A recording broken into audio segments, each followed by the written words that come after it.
Mesdames et messieurs, bonjour et bienvenue dans une nouvelle vidéo dans laquelle on nous demande de résoudre dans R. Si vous êtes nouveau dans cette chaîne, je vous invite de vous abonner, de partager et de liker la vidéo. Il s'agit d'une olympiade posée en Chine. Alors, j'ai x moins racine de x égale à 6. La première des choses que je vais chercher, je vais chercher la contrainte de x. Donc, alors, on va dire contrainte sur x. La contrainte de x.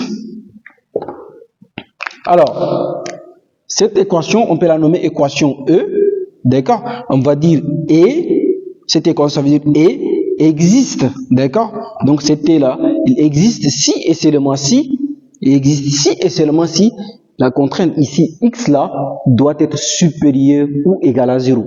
Donc, x supérieur ou égal à 0. Ça veut dire quoi, supérieur ou égal à 0? Ça veut dire que x peut prendre la valeur de 0, 1, 2, 3, 4, jusqu'à plus infini. Mais x ne prendra jamais une valeur inférieure à 0. Ça veut dire moins 1, moins 2, moins 3.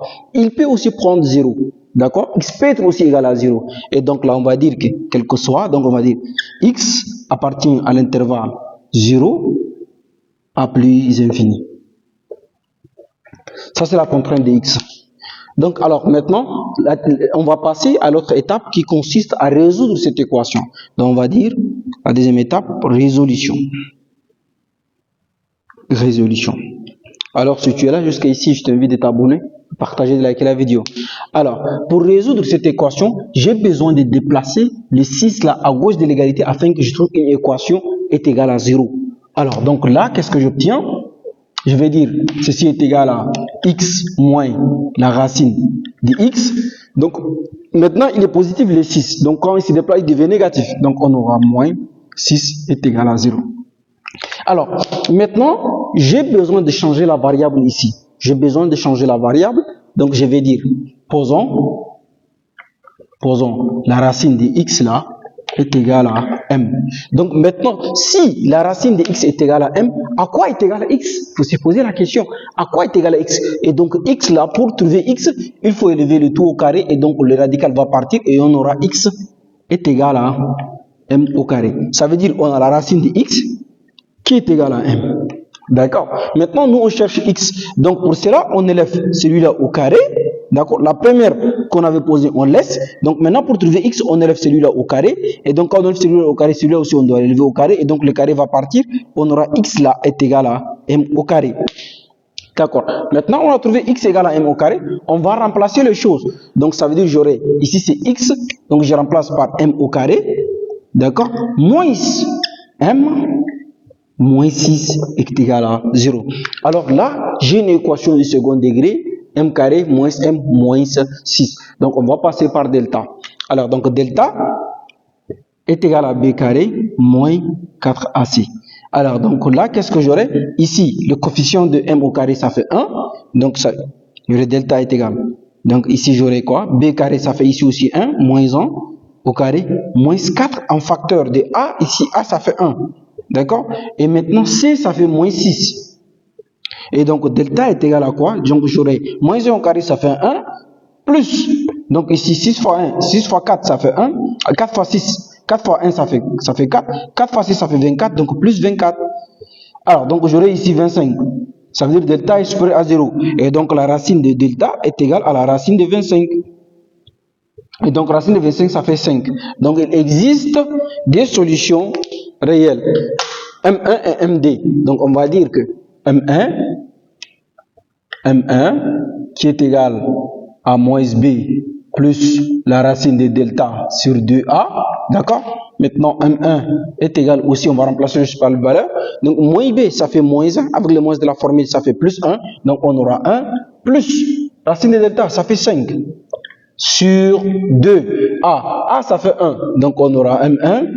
Ça fait quoi? Ça fait 6 sur 3. Et donc, 6 sur 2, ça fait 6 sur 2 qui est égal à 3. Donc, on a trouvé M1 est égal à 3. Maintenant, MD est égal à moins B moins racine de delta sur DA.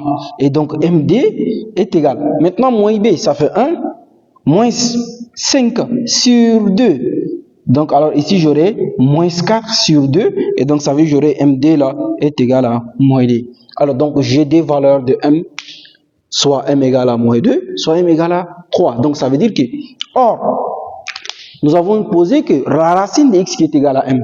Donc, si la racine de X est égale à M, donc, alors, qu'est-ce que j'obtiens? J'aurai la racine de X là est égale à M.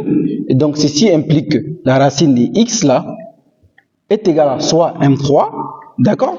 Et la racine de X aussi est égale à moins 2. Alors, j'ai pas de problème avec la racine de X est égale à 3, mais j'ai un petit souci avec la racine de X égale à moins 2. La racine d'un nombre n'est jamais égale à un nombre négatif. Par exemple, quand tu as la racine de 25, ne donne jamais un nombre négatif. La racine de 25, il te donne 5, comme on l'a trouvé ici. La racine de 4 te donne 2. La racine de 10, la racine de 100, pour moi, te donne 10. La racine de 64 te donne 8. Alors, donc ça, c'est impossible. Donc c'est impossible. Et donc, on va travailler avec la racine de x égale à 3. Donc, la racine de x, là, nous avons est égal à 3. À quoi est égal à x? Donc, on élève le tout au carré. C'est lui aussi au carré. Donc, le carré va partir. Il va me rester x. Ici, il va me rester 9. Donc, x égale à 9. Et donc, comparativement, si on veut comparer avec le domaine de définition de x, là, on voit x, il est appartient à l'intervalle 0 à plus infini. Et donc, quand dans 0 et plus infini, on trouve 9. Donc, on trouve la valeur 9. Donc, nous avons dit au début que x peut prendre la valeur 0, mais jamais un nombre négatif. Alors, mesdames et messieurs, voilà, nous sommes arrivés à la fin de nos calculs. Si vous avez apprécié les calculs, je vous invite de vous abonner, de partager, liker la vidéo. Merci.